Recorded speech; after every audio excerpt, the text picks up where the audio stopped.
বিরল প্রজাতির প্রাণী পাচারের ভয়ঙ্কর সিন্ডিকেট অসমে। এবার হাইলাকান্দিতে উদ্ধার অর্ধশতাধিক ইন্দোনেশিয়ান চড়ুই। হাইলাকান্দিতে উদ্ধার হয়েছে বৃহৎ সংখ্যক বিরল প্রজাতির চড়ুই পাখি। এক বিলাসী গাড়ি থেকে উদ্ধার হয়েছে বৃহৎ পরিমাণ জীবজন্তুগুলো। শুক্রবার হাইলাকান্দি এবং কাছাড় জেলার সীমান্তে থাকা লোবারবন্দ এলাকা থেকে বিলাইপুর পুলিশ জব্দ করে পাখিগুলোকে। মিজোরাম থেকে হাইলাকান্দি হয়ে বহিরাজ্যে যাওয়ার সময় একটি ফরচুনার গাড়ি থেকে পুলিশ উদ্ধার করে এগুলো। উদ্ধার হওয়া প্রাণীসমূহের ভেতরে আছে একটি বাবিরুচ্ছা, 2টি হর্নবিল চড়ুই, 5টি কালো লরি চড়াই এবং 40টি লাল এবং নীল রঙের লরি। এই সব জীবজন্তু ইন্দোনেশিয়ার বলে ধারণা করা হচ্ছে। পুলিশ ইতিমধ্যে গাড়ির চালক মঈন উদ্দিন আলী এবং তার সঙ্গে থাকা শামসুল হককে আটক করে জিজ্ঞাসাবাদ অব্যাহত রেখেছে। গ্রেপ্তার হওয়া উভয়ের বাড়ি হোজাই জেলায়। উদ্ধার হওয়া জীবজন্তুর মধ্যে কয়েকটি ইতিমধ্যে স্বাস্থ্য পরীক্ষা করিয়ে বন বিভাগের কাছে হস্তান্তর করেছে পুলিশ। হাইলাকান্দি থেকে রামধন দাসের রিপোর্ট, নিউজ অবিকল। ফার্স্ট মই আপোনালোকক ধন্যবাদ জনাম যে আপোনালোকে আজি আমাৰ যেটো সফলতা বা আমাৰ যেটো সাকসেস হৈছে আজি সেইখিনি আপোনালোকে যে সুধিব আহিছে, ভাল পাইছোঁ।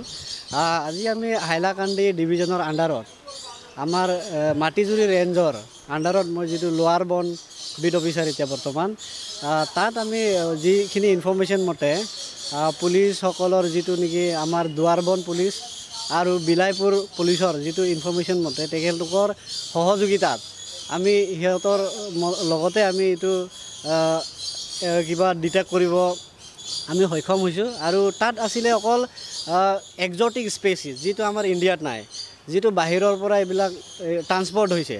আৰু তাত পাইছোঁ আমি টোটেলি 4টা পিঞ্জিৰাত পাইছোঁ।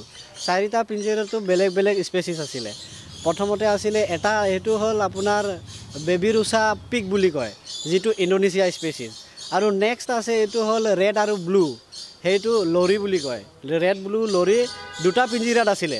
আৰু এটা আছে হেৰি এইটো ব্লেক কালাৰৰ পেৰট ষ্টাইলৰে, কিন্তু সেইটো কয় ৰজা লৰি বুলি। আৰু এটা আছিলে আপোনাৰ হেৰি হৰ্নবিল হয়, এইটো হ'ল ৰুচা, য়েছ ৰুচা ৰুফুছ হৰ্নবিল বুলি কয়। সেইখিনি আমি হয় গোটেই ইণ্ডোনেছিয়া স্পেচিছ সেইখিনি ডিটেক্ট কৰা হ'ল। এতিয়া আমি মেডিকেলাইজ কৰিবলৈ ইয়াত অনা হৈছে।